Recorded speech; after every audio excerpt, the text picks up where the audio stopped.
शिक्षणाचं सार्वत्रिकरण जसं झालं पाहिजे तसं शिक्षणाची गुणवत्ता देखील मेंटेन झाली पाहिजे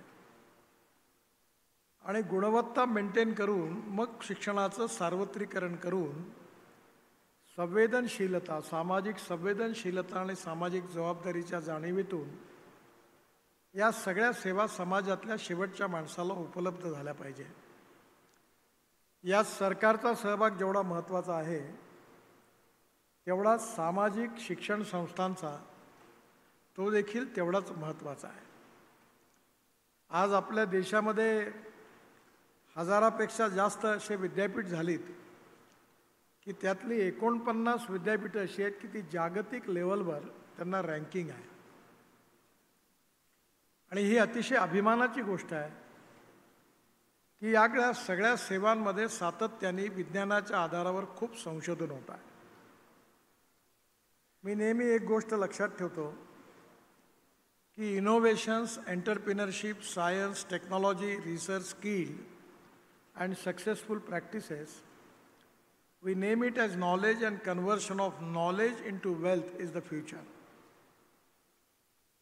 खरं म्हणजे आज खूप बदल होतो आहे आणि या बदलामध्ये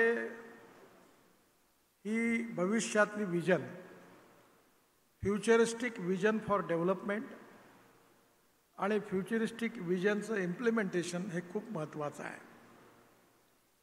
सरकारचा रोलही महत्त्वाचा आहे, पण माझं नेहमी व्यक्तिगत मत राहिलं की समाजाने समाजाकरता चांगल्या सुविधा निर्माण करणं हे जास्त संयुक्तिक आहे। कारण सरकार चालवत असताना आणि सरकारी संस्था चालवत असताना बऱ्याच मर्यादा असतात, पण विशेषतः विश्वनाथ कराड यांच्याबद्दल निश्चितपणे मला अभिमान आहे की त्यांनी अतिशय मराठवाड्यातल्या लातूर जिल्ह्यातल्या गावापासून त्यांचा प्रवास सुरू झाला आणि पाहता पाहता त्यांनी आयुष्यभर शिक्षण, मूल्य, अध्यात्म, विज्ञान याची सांगड घालून या क्षेत्रात नेत्रदीपक असं मोठं कार्य केलं आणि हे कार्य करत असताना त्यांनी आपल्या जीवनदृष्टीमध्ये समाज हिताचा विचार जो आहे तो सातत्याने जोपासला। मी ज्यावेळी आज इथे येत होतो त्यावेळी मला विशेष रूपाने आठवण झाली की नेहमी ते बोलत असताना माझ्याशी विश्वशांती या शब्दाचा उल्लेख करायचा। आज आपली भारतीय इतिहास, संस्कृती आणि विरासत एवढी महान आहे की आपला देश अधिकारवादी नाही, अधिनायकवादी पण नाही आणि विस्तारवादी पण नाही, पण आज जगामध्ये जे सुरू आहे एकीकडे या एक प्रकारच्या अघोरी महत्त्वाकांक्षेपोटी जो संघर्ष सुरू आहे त्या संपूर्ण जगाला आज विश्व शांतीचा आणि विश्व मानवतेचा संदेश देण्याची कधी नव्हती तेवढी जास्त आवश्यकता आज निर्माण झाली आहे आणि आपला देश हा विश्वगुरू झाला पाहिजे। आणि आपल्या संस्कृतीमध्ये संत ज्ञानेश्वरांनी सांगितलं की दुरितांचे तिमिर जावो, विश्वाचं कल्याण व्हावं ही आपली संस्कृती आहे। माझं कल्याण व्हावं, माझ्या परिवाराचं कल्याण व्हावं असं ती संस्कृती म्हणत नाही, तर विश्वाचं कल्याण झालं पाहिजे आणि मानवतेच्या आधारावर विश्व शांती प्रस्थापित झाली पाहिजे। आणि याबद्दल अतिशय उत्तम उदाहरण म्हणजे युनोच्या सभेमध्ये भूतानच्या प्रधानमंत्र्यांनी फार सुंदर भाषण केलं। त्यांनी अतिशय सुंदर रीतीने वैज्ञानिक दृष्टिकोनातून हा विषय मांडला आणि त्यांनी एका शब्दाचा उल्लेख केला, तो शब्द होता डोमेस्टिक हॅपी ह्युमन इंडेक्स, म्हणजे सुखांक। आणि आपल्या जीवनामध्ये सुखांक कशात आहे हे शोधण्याची आज खूप आवश्यकता आहे। आर्थिक विकास आवश्यक आहे, no philosophy can be taught to empty stomach हे विवेकानंदांनी सांगितलेलं आहे, पण केवळ साधन संपत्ती जीवनाचं साध्य असू शकत नाही, ते साधन आहे। आणि म्हणून येणाऱ्या काळामध्ये आपल्याला आपल्या देशाला विश्वगुरू बनवण्याची क्षमता आणि ताकद आहे आणि हे आपण नेहमी बघतो। मी आत्ताच काही दिवसापूर्वी माझी श्री श्री रविशंकरजींची भेट झाली, त्यावेळी त्यांनी मला बसवून अमेरिकेमध्ये व्हाईट हाऊसच्या बाजूला त्यांचं जे संमेलन झालं त्याची चित्रफीत दाखवली आणि 1.5 लाखापेक्षा जास्त विदेशी नागरिक आपली भारतीय संस्कृती, इतिहास आणि विरासतीचा गौरव करून प्रभुनामाचा गजर करत होते. ते बघायला मला मिळालं. त्यातून मी जेव्हा बघत होतो सगळी गोरी होती. पण एक गोष्ट खरी आहे की जिथे पिकतं तिथे विकल्या जात नाही असं म्हणतात. मी नेहमी म्हणतो की महाराष्ट्रात राहिल्यानंतर मराठी संस्कृती, मराठी साहित्य, मराठी कविता, मराठी नाटक, मराठी संगीत, भावगीतं किती श्रेष्ठ आहे याची कल्पना येत नाही, कारण आपण सगळेजण ते ऐकत असतो. पण जेव्हा आपण महाराष्ट्र सोडून बाहेर राहत असतो तेव्हा मात्र या विषयाचं महत्त्व जास्त जाणवतं. आणि जेव्हा आपला मराठी माणूस विदेशात जातो तेव्हा तिथे तर तो अजून जास्त या सगळ्याशी जुळला जातो. त्यामुळे आपल्या देशाचं जे मोठेपण आहे ते आपल्या देशाची इतिहास, संस्कृती, विरासत आणि त्याच्याबरोबर अध्यात्म आणि विज्ञान या दोघांची सांगड घालून पारिवारिक जीवन पद्धती, मूल्याधिष्ठित जीवन पद्धती, मूल्याधिष्ठित परिवार पद्धती आणि मूल्याधिष्ठित जीवन पद्धतीचा संबंध शिक्षणाशी आणि संस्काराशी आहे. आणि शिक्षणाचा आणि संस्काराचा संबंध जो आहे तो आपल्याला आपल्या जीवनामध्ये गुरुच्या रूपाने, आईवडिलांच्या रूपाने कसा मार्गदर्शक मिळतो त्यावर बरंच काही अवलंबून आहे. मी नेहमी म्हणतो की मी काही फार मोठा माणूस नाही आहे, पण माझ्या जीवनामध्ये सगळ्यात जास्त प्रभाव जर कोणी केला असेल तर माझ्या आईने केला. त्या काळात तिने मला जे शिकवलं, जे संस्कार केले त्यातूनच मी बरंच काही शिकू शकलो. आज डॉक्टर विश्वनाथ कराड यांचे जीवनामध्ये त्यांच्या आईवडिलांनी, त्यांच्या बहिणींनी ज्या प्रकारचा आदर्श प्रस्थापित केला त्याचा संस्कार त्यांच्या व्यक्तिमत्वावर निर्माण झाला आणि त्यांच्या वागणुकीतून, व्यवहारातून त्याचा संस्कार त्यांच्या मुलांवर झाला. आणि म्हणून परिवारामध्ये संस्कार खूप महत्त्वाचे आहेत. केवळ पैसा कमवून होणार नाही, पैसा कमवला पाहिजे, ज्ञान, विज्ञान, तंत्रविज्ञान हे पाहिजेच, सत्ताही पण पाहिजे, संपत्ती पण पाहिजे, पण हे एका मर्यादेनंतर निरर्थक आहे. हे कशा करता पाहिजे?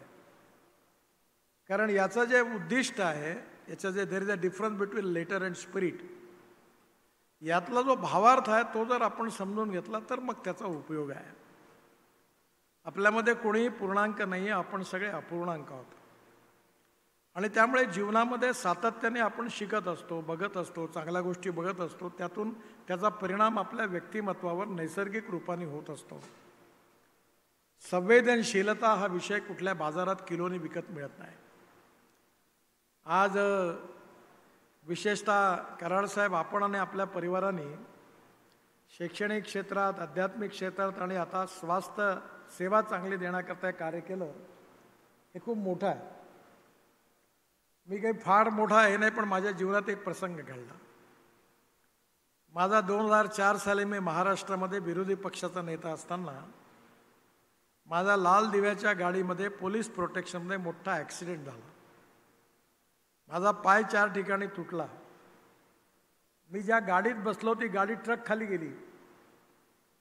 माझी पत्नी बरोबर होती, मुलगा बरोबर होता, पोलीस ड्रायव्हर होता, एक गार्ड होता, PA होता, पण आम्ही सगळे वाचलो. आणि ज्यावेळी वाचलो त्यावेळी ज्यांनी ती गाडी बघितली ते लोक मला जेव्हा हॉस्पिटलमध्ये भेटले तेव्हा ते मला असं म्हणाले की गाडी तर पूर्ण उद्ध्वस्त झाली, पूर्ण हे झाली, आणि तुम्ही जिवंत कसे राहिले याचं आश्चर्य आहे. मी त्यांना एवढंच सांगितलं की मी जवळपास 1985 पासून निरपेक्ष भावनेने, त्यावेळी हार्टचे हॉस्पिटल नव्हते मुंबईमध्ये, माझी रूम MLA हॉस्टेलची म्हणजे एक हॉस्पिटलचा वॉर्डच होता. त्यावेळी मुंबईतच फक्त हार्टचे ऑपरेशन्स व्हायचे. तर मी आतापर्यंत माझ्या जीवनात 67,000 हार्टचे ऑपरेशन मोफत केले. आणि मी सातत्याने खरं म्हणजे मी राजकारण करत नाही आणि मी लोकांना सांगतो की तुम्ही राजकारण करूच नका, मतं मागायला जाऊ नका आणि पोस्टर तर चुकून लावू नका आणि कोणालाही सांगू नका मत मागा. तुम्ही चांगलं काम करा, लोक आपल्याला आपोआप मत देतात. आणि मला त्यावेळी आणायला की ते आमच्या झोपडपट्टीत राहणारा यादव नावाचा कार्यकर्ता, कारण साहेब त्या मुलांनी झोपडपट्टीत तो शोधतो जातो आणि आत्तापर्यंत त्यांनी माझ्याकडे 840 असे हार्ट आणि कॅन्सरचे रुग्ण आणले आणि त्यांची सेवा करून घेतली. या गिरीश महाजनांबरोबर त्यांच्याबरोबर एक ज्ञानेश्वर ना काय रामेश्वर गिरीश किती हजारो लोकांना आणून मुंबईत त्यांचे ऑपरेशन केले. आणि मला थोडासा कोणी हार गुच्छ आणलेला नाही आवडत, थोडं मला ॲलर्जी आहे त्याची. सत्कार हार गुच्छ मला जेव्हा ऑपरेशन झाल्यानंतर ते लोक गुच्छ घेऊन यायचे.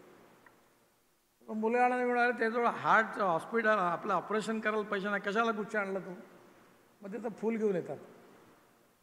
आणि ते जेव्हा येतात तेव्हा त्यांच्या चेहऱ्यावर इतका आनंद असतो आणि कधीकधी डोळ्यातून अश्रू असतात. आणि एकदा ही घटना घडली की एक माणूस असाच डोळ्यातून रडायला लागला आणि त्याच्या डोळ्यातले अश्रूचे थेंब मी सँडल घालायचो त्याच्यावर बरोबर माझ्या पायावर पडली आणि त्या लोकांच्या आशीर्वादामुळेच मी वाचलो असा माझा विश्वास आहे. आणि तुम्ही अतिशय चांगलं पुण्याचं काम करत आहात आणि यामुळे मी आता आज खरोखर गरीब माणसाचा कोणी वाली नाही डॉक्टर साहेब. मी आता 15 दिवसांनी नागपूरला एक माझ्या आईच्या नावाने डायग्नोसिस सेंटर काढलं. मी जेव्हा मंत्री होतो तेव्हा MSMEचा मंत्री असताना विशाखापट्टणममध्ये एक मेडिकल डिव्हायसेस पार्क होता, तो चंद्राबाबूंनी सुरू केला होता. पण नंतर जगन रेड्डी मुख्यमंत्री बनले आणि त्यांनी तो बंद केला. आणि ज्यावेळी मी MSMEचा मंत्री होतो तेव्हा ते बिचारा डॉक्टर शर्मा आणि त्याचे सगळे लोक येऊन मला डोळ्यात पाणी आणून सांगितलं की सगळं आता समाप्त झालं, भंगारात निघाला. मी लगेच फोन उचलला आणि जगन रेड्डींना फोन केला आणि मी म्हटलं, जगन, राजनीति करो, जो जीतेगा वो सिकंदर, पर ये अच्छा काम है, इसका क्यों विरोध करते हो? गरीब लोगों को सस्ते में सब चीज़ें मिलेगी. व्हेंटिलेटर 47,000 रुपयात. कारण साहेब मी कोविडच्या काळात 500 व्हेंटिलेटर फुकट वाटले, 100 कोटी रुपयाचं साहित्य वाटलं आणि त्याची किंमत एवढी स्वस्त होती. म्हटलं हे सगळं त्या आपल्या MSMEच्या विशाखापट्टणमच्या पार्कमधून मेडिकल डिव्हायसेस पार्कमधून झालं. आणि आज मला सांगताना आनंद होतो की त्या विशाखापट्टणम MRI बनतो, CT स्कॅन बनतं आणि त्यांचा 40,000 कोटी रुपयाचा एक्सपोर्ट झाला. त्या पार्कचे सगळे लोक माझ्याकडे आले आणि ते म्हणाले की साहेब आपण आम्हाला वाचवलं, आता आमची खूप प्रगती झाली, आम्हाला तुमच्याकरता काहीतरी करायचं आहे. तर म्हटलं माझ्याकरता काही करू नका, मी काही घेत नाही, मला काही करायचं ते नका देऊ. नाही म्हणे काय ते म्हटलं एक काम करा, माझ्या मतदारसंघात खूप गरीब लोक आहेत, मला तुमचा MRI, CT scan, pathology laboratory, x-ray machine आणि डायलिसिस सेंटर उघडायचं आहे. ते सगळेजण म्हणाले साहेब हे सगळं साहित्य आम्ही तुम्हाला डोनेशनमध्ये देऊ. आणि मला जवळपास 50 कोटी रुपयाचं साहित्य त्या लोकांनी डोनेशनमध्ये दिलं. पुढल्या 15 दिवसांनी त्याचं उद्घाटन आहे. आणि मी सांगितलं डायलिसिस फुकट, MRI 800 रुपयात, CT स्कॅन 600 रुपयात आणि कितीही टेस्ट असेल तरी पॅथॉलॉजी टेस्ट केवळ 200 रुपयात आणि एक्सरे 50 रुपयात. मला म्हणालं हे परवडत नाही. म्हणलं परवडतं का नाही मला माहिती नाही, आपण जाऊ भीक मागायला लोकांना, पण गरीब माणूसला जे अफोर्डेबल आहे ते आपण मदत केली पाहिजे. आणि म्हणून मला खूप आनंद झाला की तुम्ही चांगलं हॉस्पिटल उघडलं. मी माझ्या ऑफिसमध्ये एक संस्कृतमधलं गीत होतं, संघामध्ये आम्ही नेहमी म्हणायचो, मनसा सततम स्मरणीयम वचसा सततम वदनीयम लोकहितम मम करणीयम. आणि म्हणून आपण जर ही संवेदनशीलता, सामाजिक संवेदनशीलता आणि जाणीव ठेवून खूप मोठं काम करण्याची गरज आहे, खूप गरज आहे. कारण आजही आपल्या देशामध्ये लाखो करोडो लोक अशी आहेत की जी औषधं विकत घेऊ शकत नाही. आयुष्य योजनेमध्ये आदरणीय मोदीजींनी योजना सुरू केली. 5 लाख रुपयापर्यंत आता ट्रीटमेंट करता पैसे मिळतात. इतकी वाईट स्थिती आहे की आज गरीब माणसाचा कोणी वाली नाही. आणि लोकांना एवढा आनंद होतो, मला कधी लोकांची पण मानसिकता समजत नाही. आम्ही आमच्याकडे एक ज्येष्ठ नागरिक संघ आहे, त्याच्याकरता 4 इलेक्ट्रिक बसेस आहेत. आम्ही काहीच करत नाही, त्या बसेसमधून फुकट शेगाव, माहूर, बेडाघाट देवदर्शन करायला ज्येष्ठ नागरिक जातात. आणि ते बस घेऊन आल्यानंतर जे ते शेगावचं दर्शन घेऊन येतात, तर ते माझ्या पाया पडायला लागले. मी म्हटलं माझ्या कशाला पाया पडता तुम्ही? म्हणजे तुमच्यामुळे आम्हाला दर्शन झालं. म्हणजे आज सामान्य गरीब माणसाच्या जीवनाचा सुखांक वाढवण्याचा प्रयत्न करणं हीच आज समाजाची राष्ट्रीय आवश्यकता आहे. आणि म्हणून डोमेस्टिक हॅपी ह्युमन इंडेक्समध्ये स्वास्थ्य सेवा महत्त्वाची आहे. प्रत्येक माणसाला राहायला घर मिळालं पाहिजे, प्रत्येक गावात रस्ता असला पाहिजे, प्यायला शुद्ध आणि स्वच्छ पाणी मिळालं पाहिजे, मुलांकरता चांगली शाळा असली पाहिजे, शेतकऱ्यांना चांगल्या प्रकारच्या त्यांच्या मालाला किंमत मिळाली पाहिजे, आणि स्मार्ट विलेज, स्मार्ट शहर नाही स्मार्ट विलेज पण झालं पाहिजे. कराड साहेब, माझी तुम्हाला विनंती आहे, तुम्ही हे सगळं केलं, आता एक स्मार्ट विलेज तयार करा आणि कन्सल्टंट मला घ्या. मी आता 1000 घराचं विलेज तयार करतो आहे. 540 स्क्वेअर फुटाचं घर, आयुष्यभर वीज मोफत, पाणी मोफत, आणि घराची किंमत 5 लाख रुपये. तर मी तुम्हाला पूर्ण मदत करीन. आणि या लोकांचा जो आशीर्वाद आहे, कुठल्याही राजकीय नेत्याकरता त्याच्या जीवनातली सगळ्यात कोणती मोठी गोष्ट असेल तर जनतेचा आशीर्वाद, त्यांचा विश्वास, त्यांचं प्रेम, आणि त्या एक प्रकारे त्या व्यक्तीबद्दल जे प्रेम आणि आदर आहे, हाच राजकीय नेत्याच्या आयुष्यातली सगळ्यात मोठी पुंजी आहे. आता राजकीय नेत्यांनी हे समजून घेण्याची गरज आहे. मात्र शॉर्टकट कट यू शॉर्ट. आणि म्हणून आपण जी काही सुरुवात केली हॉस्पिटलची आईच्या स्मरणार्थ, याचा विशेष रूपाने आनंद आहे. कारण आईचं ऋण आपण कधीच फेडू शकत नाही. आणि आज तुम्ही तिकडे, मला माहिती आहे तो परिसर किती कठीण आहे. मी त्या केदारनाथला आम्ही रोपवे बांधतो आहे, 5000 कोटी रुपयाची येते. कोणी काम करायला तयार नाही. डॉफल मेयर आणि प्युमा या 2 जगातल्या कंपन्या होत्या, त्यांना मी फोन करून बोलावलं की तुम्ही या. आणि आत्ता ते काम सुरू होत आहे. तिथे काम करणंच कठीण आहे, तिथे तुम्ही सरस्वतीचं मंदिर बांधलं. कारण आपल्या सगळ्यांना कल्पना अशी आहे की पर्वत आणि पहाड म्हणजे दगड. कारण आपण डेक्कन बेसाल्ट सगळं बघतो. हिमालयामध्ये मी जेव्हा आता सगळ्या काश्मीर आणि उत्तराखंड, हिमाचल फिरतो, हिमालय दगड नाही आहे, पांढरी माती आणि त्यात गोटे आहेत. धडकन खाली कोसळते, पाऊस आला की खाली कोसळते. आणि त्या तशा स्थितीमध्ये जाणं, रस्त्याने जाणंच तर कठीण आहे. आणि मग आम्ही 4 धाम रस्ता बांधला होता 12,000 कोटीचा. अतिशय कठीण काम होतं. पण इतक्या वेळा दरड कोसळते की शेवटी आता स्वित्झर्लंडवरून एक्सपर्ट बोलवले. आणि त्याच्याकरता काय टेक्निकली केलं पाहिजे ते करून राहिलो आम्ही. कारण दरवेळेला बादल फाटतं, पहाड कोसळतो, लोक खाली बसतात, पूर येतो, इतकी संकट आहेत. आणि त्या स्थितीत तुम्ही आपल्या आईच्या स्मरणार्थ सरस्वती मंदिर बांधलं. खरं म्हणजे तिथे सरस्वती नदी पण आहे. आणि म्हणून आईच्या बद्दल असणारा जो भाव आहे, हा आशीर्वाद तुमच्या आणि तुमच्या परिवाराच्या मागे आहे. हीच तुमची सगळ्यात मोठी शक्ती आहे. ज्ञानेश्वरांचा आदर्श बाळगून तुम्ही साहित्य, संस्कृती, शिक्षण, अध्यात्म, विज्ञान या सगळ्या विषयाबद्दल सातत्याने सांगत असता. पण कराड साहेब, आपल्या देशामध्ये विचार भिन्नता ही समस्या नाही आहे, विचार शून्यता ही समस्या आहे. गंगा गए गंगादास, यमुना गए यमुनादास, पाणी तेरा रंग कैसा जिसमें मिला हो वैसा, अशी कहाणी आहे. म्हणून तुम्ही जेवढं कार्य सेवेचं करता आहात तेवढं शैक्षणिक प्रबोधनाचं आणि संस्काराचंही केलं पाहिजे. विचार भिन्नतेपासून विचार शून्यतेकडे नाही तर प्रगल्भ विचारधारेकडे शिक्षणाच्या माध्यमातून, संस्काराच्या माध्यमातून प्रगल्भ समाज देखील निर्माण करणं तेवढीच महत्त्वाची आवश्यकता आहे. आणि तुम्ही हेही पण काम करता. आज सेवेच्या क्षेत्रात चांगलं काम करतात आणि विशेषतः या हॉस्पिटल अत्याधुनिक आहे. मी बघितलं.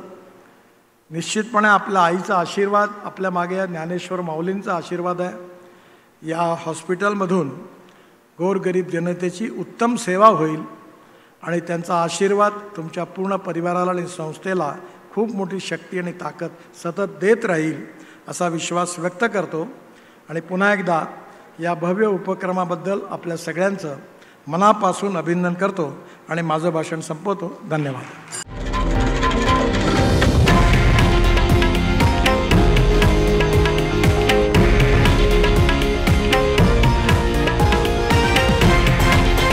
हे आहे देशातील नंबर 1 न्यूज नेटवर्क आणि आपण पाहत आहात TV9 मराठी, एकमेव.